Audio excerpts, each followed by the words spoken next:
E está no ar mais uma edição inédita do Todo Seu. E eu, como um homem adepto ao romantismo, convido você a ter uma noite repleta de emoção. E olha que romantismo é estilo de vida, hein? Pode acreditar. Falando nisso, o Brasil conheceu de perto um grandioso trovador, que eu também tive a honra de conhecer, Altemar Dutra.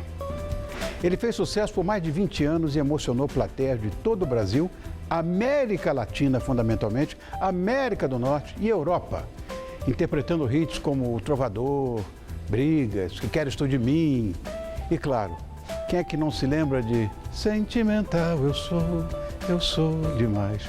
Você lembra? Olha que coisa bonitinha.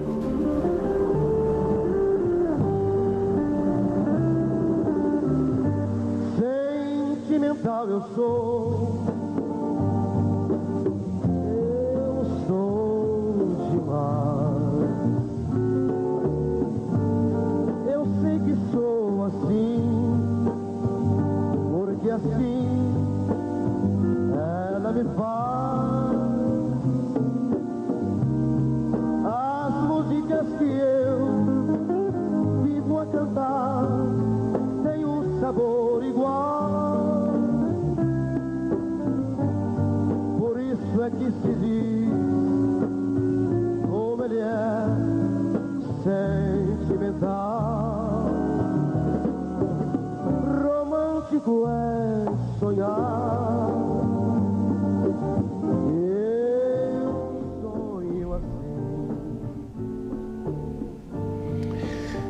Altemar nos deixou prematuramente, um menino ainda, 43 anos, vítima de um derrame cerebral quando ele fazia um show lá em Nova York. Bom, 30 anos depois, sua memória permanece viva e seu legado também. Ele é perpetuado pelo seu filho, Altemar Dutra Júnior, que eu chamo de Altemarzinho, que vai estar conosco daqui a pouquinho. E você vai se emocionar como se fosse a primeira vez. E mesmo que você já tenha sido mamãe, preste atenção, eu aposto que a emoção que você sentiu ao descobrir que estava grávida foi, assim, grávida de novo, inclusive, foi como se fosse a primeira vez. Não é não, bonitinha? Bom, e falar sobre o seu parto, eu acho que é algo de suma importância. E mais, um direito seu. Você sabia que o Brasil é o país do mundo no qual mais se realiza cirurgias cesarianas? Dá uma olhada. Olha, você vê, no início desse ano, foram criadas algumas novas regras para a realização desse tipo de parto. Vamos entender melhor isso? Vamos. Então, para isso, nós vamos contar com os conhecimentos e informações trazidos por um médico. E ele é membro da Associação de Obstetrícia e Ginecologia do Estado de São Paulo e da Sociedade Brasileira de Reprodução Humana. E realiza procedimentos cirúrgicos e partos nos hospitais de referência daqui da nossa cidade. O Albert Einstein, o Sírio-Libanês, o São Luís. Estou recebendo o doutor Renato Calil. E é um menino, né? Ninguém diz que tem esse currículo, né? Muito obrigado, prazer, viu? Obrigado, uma honra minha. Minha honra estar contigo hoje, querido. Tá uma polêmica em relação a isso, né? Porque em janeiro surgiu essa publicação da Agência Nacional de Saúde, né? Com as novas regras em relação à realização de partos. Isso está gerando uma polêmica, aliás, uma grande polêmica em cima do assunto. Renato, qual é o grande problema, sei lá, de se realizar uma cesariana? Tem problema nisso? Bastante. Tem? É um risco cirúrgico, é uma cirurgia. Ah, sim, é uma cirurgia, lógico. Ponto. Com todos os riscos de infecção, sangramento, complicações de uma cirurgia e do pós-cirurgia, que tem ocorrido muito, por exemplo, gravidezes fora do útero ou ectópica, em lugar não apropriado, dentro do útero e fora do útero, de tanta cesariana. Então a complicação é grande. E a incidência de cesariana aumentou absurdamente nos últimos anos. O que ocorreu no começo do ano, que deu esse conflito, foi que a Agência Nacional de Saúde tentou impor o contrário à cesariana. Só que bateu de frente com os obstetras. Porque, um detalhe, se você é um obstetra que é referenciado como gravidez de alto risco, você vai ter um excesso de cesariana por ter gravidezes de alto risco. Claro. Então, a proibição é uma coisa meio delicada. Na verdade, a Agência Nacional de Saúde, ela impôs que, para os planos de... Então, na verdade, ela conduz as seguradoras. Então, o Ministério apertou a agência para apertar os planos de saúde, então não é uma normatização, nem uma lei, para que tenha um controle maior sobre esse pré-natal, esse médico. Então, ele tem que informar as clientes sobre o índice de cesariana do médico de parto normal que esses médicos têm na sua carreira. Obrigação de fornecer o pré-natal para essa gestante. Então, aquela carteirinha tradicional do SUS, para a rede particular, tem que ser fornecida. E o trabalho de parto, ele deve seguir um gráfico que é o partograma de Friedman. Ponto. Que é um determinado tempo de dilatação por hora. Ponto. Então, isso tem que ser seguido. Essa é a obrigação. Claro que agora os hospitais, principalmente está sendo encabeçado por um grande amigo seu, um presidente do Albert Einstein, do Cláudio Lutemberg. Claudinho, né? Uma agência, a IHI International Health Care Improvement, está em cima agora das instituições, hospitais privados, para também ter uma atenção maior, porque não existe a proibição. Claro que já, por exemplo, o Einstein, ele obriga a você se justificar se você vai fazer uma cesariana antes da última semana de gestação. Por que você está fazendo? A gestação inteira tem 40 semanas. Acima de 39, ok. Por que com 38? Por que com 37? Médico, justifique. Então, ele põe uma cobrança... Tem água aqui. Obrigado. Ele põe uma cobrança em cima do médico. Então, isso agora vai ser pegar o corpo clínico, os plantonistas, a enfermagem e colocar de acordo para isso ter um trabalho de parto mais acompanhado. Agora, por que essa preferência tão grande pela cesárea? Isso é coisa de brasileiro, por algum acaso? Porque a gente não vê isso assim... Coisa de brasileiro. É coisa de brasileiro? Coisa de brasileiro. Porque é muito mais prático, menos estresse. As mulheres têm o medo, né, do parto normal, parto vaginal, por vários mitos, né? Então Fundamentalmente a dor. Fundamentalmente a dor, talvez ter que colocar um fórceps num parto normal, que pode ser normal, estragar a vagina, então perder o marido, perder o parceiro. E as amigas adoram. Mas tem tantos vaginistas aí que fazem, reconstitui e fica tão bonitinho. Perfeito, mas elas não acreditam. Então, já a família é contra. O risco do parto normal na minha filha, por favor, doutor, não. Então, você tem que lutar contra. Então, tem o lado médico, praticidade. Então, aí vem uma coisa mais puxada, porque as faculdades, o médico hoje é mal remunerado. Então, ele tem que trabalhar muito. O chefe de plantão ou o chefe das universidades não tem tanto tempo para explicar. O aluno residente, já formado, já sai da faculdade sem tanta mão, sem tanta prática. Ele entra no mercado de trabalho difícil. Então, hoje, para você contratar um profissional jovem, dificílimo. Então, ele não tem a experiência e a mão. Então, ele sai sem mão da faculdade para um parto normal, focando no parto normal. Entra no mercado de trabalho com pouca experiência. Então, ele também vai ter medo de arriscar, deixar um trabalho de parto até o final, que ele vai ter que saber decidir se é um fórceps ou não, se ele vai ter que rodar essa criança ou não, etc. Ele prefere já para uma cesariana. Então, tem a dificuldade do médico.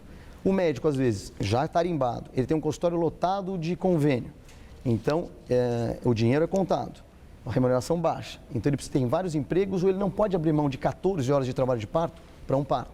Então, o que acontece? Ele também prefere, marca um parto na hora do almoço, não estraga o consultório, não estraga o final de semana, não estraga o feriado, faz a sua cesariana na hora do almoço, não perde consulta e ponto. Então, é tudo muito marcado. Tem a culpa médica, a culpa das clientes. Eu quero pegar um gancho que você me deu no começo aqui, Renato, que é o seguinte. Tudo bem, a ANS impôs certas coisas e tal, mas eu acho que quem tem que determinar, na verdade, se o parto deve ser normal, eu acho que são vocês. Não, sem dúvida. O diagnóstico, vocês vão dar, olha, é uma gravidez de risco, ela teve problema, ou sei lá o quê, ou tem a diabetes, eu não sei o que é isso, ou tem muita idade. Mas o que acontece, desculpa te cortar, não cortou. Que o profissional, às vezes, ele dá alguns dados, mitos. Se o bebê é muito grande, 1 mês, 2 meses antes, muito precoce, o cordão está enrolado, pede ultrassom na última semana, o líquido vai estar um pouco diminuído, o líquido amniótico, se o líquido está diminuído. Então, alguns gestos, algumas expressões do profissional assustam a mãe. Doutor, pelo amor de Deus, então tira esse bebê, eu quero meu filho. Ponto. Mas será que, de fato, a opção mais segura é o parto normal? Sem dúvida. Mesmo? Mesmo. O parto normal... Mas historicamente a gente sabe tantas mulheres Complicações. tiveram complicações. Antigamente. Eclâmpsias e coisas. Sei lá, morriam. Porque a assistência era ruim. O berçário de alto risco era ruim. Uma UTI materna ou do adulto não existia. Então hoje você tem um acompanhamento, a obstetrícia, ela continua idêntica às parteiras. As melhores parteiras hoje seriam os melhores obstetras, pela conduta, pela confiança. Mas o berçário de alto risco, isso melhorou muito. Então coisas que você aceitava perder, hoje você não aceita. Algumas complicações você não aceita. E isso dá para premeditar. Existem alguns exames que você sabe se essa mulher vai se tornar uma hipertensa ou não, alguns acompanhamentos com Doppler, ultrassom, etc., de fluxo, você consegue perceber. E você consegue sim saber se essa hipertensão que é controlada, como você citou, a pré-eclâmpsia. Pré-eclâmpsia, antes, colocava a mulher na mesa com uma pré-eclâmpsia e tem que tirar esse bebê ontem. Claro. Eu resolvo o meu problema, mas eu passo o problema para uma UTI segurar a mãe. Conduta errada.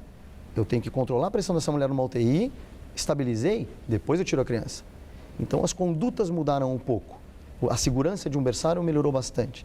Então a indicação de cesariana aumentou muito, com mapa astral, numerologia, eu quero que meu filho nasça no dia 8/8/8. Pelo amor de Deus. Então isso tem muito, muito.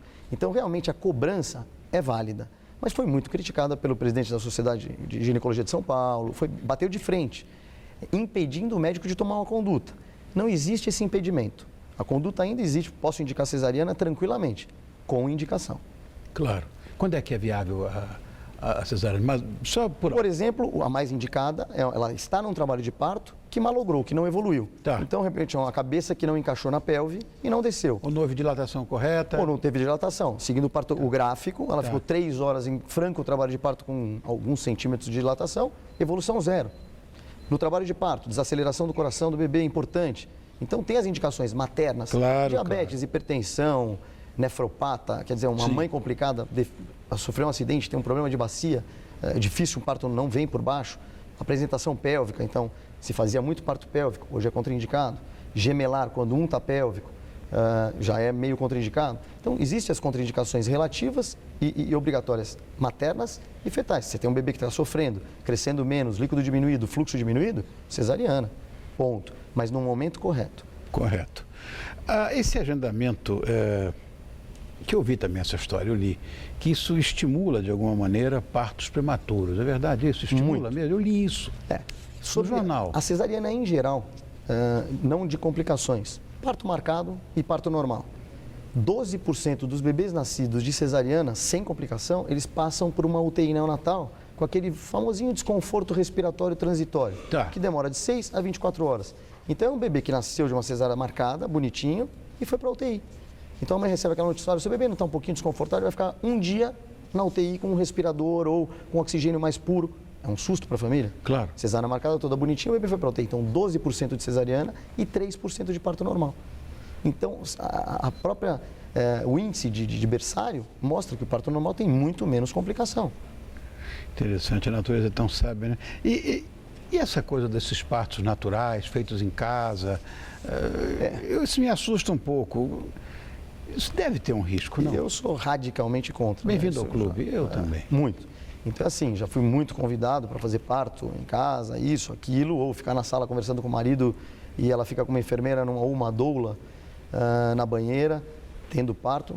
Me liguei, falei, se você tiver uma UTI neonatal montada, um equipamento completo de um anestesista, minha equipe completa, e a gente fizer um parto natural, sem analgesia, sem nada, absurdamente, e parto normal, ok, com toda a estrutura. Aí ok, com os riscos de uma hemorragia. Sim. Tirou o bebê, que já aconteceu muito, e as mortes maternas vêm aumentando, as complicações. Você tem uma urgência, qual é a urgência? Você está numa casa, você está numa varanda, qual é a urgência? Eu estou dentro de uma banheira, teve uma complicação, eu vou botar um escafandro para entrar na banheira, tira da banheira, tirou urgência, até sair da banheira, botar em algum lugar, perdeu urgência. Então, essas complicações, os partos domiciliares, a indicação, além de ser criticado pelo CFM, pelo Conselho Federal, é um risco muito grande. Eu também acho. Bom, esse assunto gerou um debate. Polêmica. Polêmica, dividiu opiniões, eu Muito. tenho visto muito isso, né? E essas novas medidas influenciaram, na sua visão, na liberdade da escolha da mãe? Porque eu não sabia dessa história da numerologia. Muito comum hoje em dia. Mas muito comum. Tem mais, né? Tem outras coisas, tem que nascer no dia tal, tem que ser... Não é nem... Na lua, no dia, a data é bonita. Então, isso complica muito. E, na verdade, passa, às vezes, ser prático para o obstetra. Então, poxa, muito obrigado, o senhor me deu a chance de eu resolver o meu problema. E essa cobrança foi boa. O tema vir à pauta e ter essas discussões foi importante. O controle vai ser maior, né, porque a prematuridade tem ocorrido muito. Então, essas indicações, vamos fazer meu filho nascer 2 semanas antes. Se o bebê não teve estresse, e o estresse do trabalho de parto, contração, a dor, não necessariamente a dor, mas o ritmo de contração, isso é um sofrimento fetal. Para o bebê isso sofre, vai menos fluxo de sangue, o bebê tem esse estresse, com o estresse ele libera um hormônio corticoide, né, que é o cortisol endógeno dele, amadurece o pulmão antes do tempo, então ele sai preparado. Fora que o canal de parto é uma expressão, então ele elimina o líquido que fica extasiado na via aérea superior. Então isso é importante quando ele chora. Numa cesariana não tem essa expressão. Então por isso que é muito comum, quando nasce, no choro, ele às vezes pode aspirar um pouquinho desse líquido.